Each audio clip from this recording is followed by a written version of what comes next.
I think that story resonates really quite a lot with a lot of people that I speak with as well, that they've had an experience of a coach or a mentor that wasn't necessarily a great experience for them. And it's like a drink. You offered me a drink this morning. If you were to offer me one and I didn't like it, and you offered me the same thing again, I'm more than likely to say no thank you. Yeah, that's right. And no matter what you say around it. So that's an obstacle that we have to overcome as well when you haven't necessarily had a great experience like that.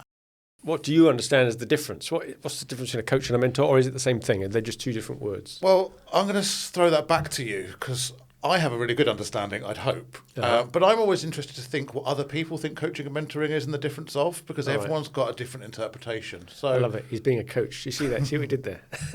What do you think? I'll tell you then, on condition that you give me your expert view afterwards and we can compare notes. Feels reasonable. All right.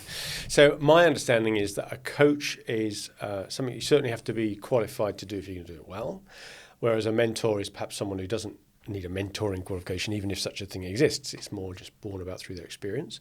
And I suspect that a coach is able to help lots of different people in all sorts of different circumstances because the techniques read across. It's helping someone help themselves. Whereas I get the sense, and maybe coaches don't give answers, they help you find your own.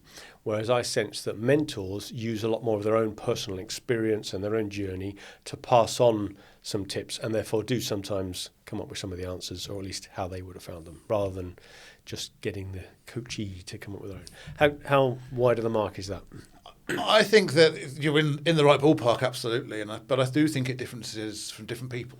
Right. So I think that there is a qualification in mentoring. So the ILM qualifications are in coaching and mentoring. Yep. So as you go through the different subject titles, you can look at coaching and mentoring from different perspectives and look at it more strategically.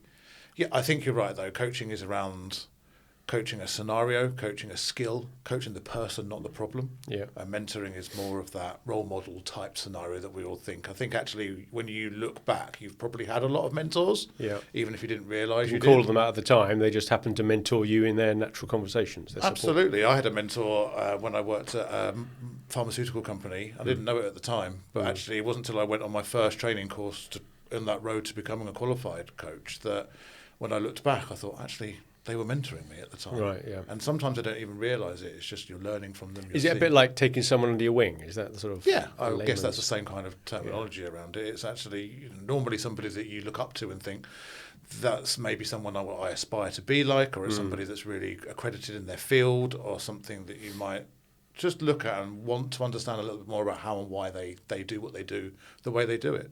And do you think choosing a mentor is something that sort of happens naturally, or can you appoint someone to be a mentor and then they adopt the role, having been told to, as opposed to just sort of naturally doing it? Again, I think there's options for both. My current mentor, I reached out to her via LinkedIn. I'd been following her on LinkedIn for a while.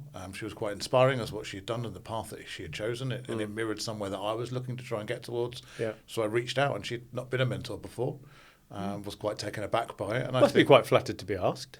I think it always is. Even for me now, even if it's in a paid role, when people choose me, that's a responsibility. And I think as well as flattery, and that kind of, perhaps we'll touch on that a little bit later, is actually there's a responsibility that comes with being a mentor as well. Yeah, no, huge. I remember when I was a young engineer, my degree is engineering, and if you're going to follow the chartered engineering route, you get a mentor appointed to you to help you through the chartering process, and I felt it very artificial. It's not someone who I would necessarily have chosen to be a mentor. It was just someone else who was already a chartered engineer and sort of helped you navigate the process.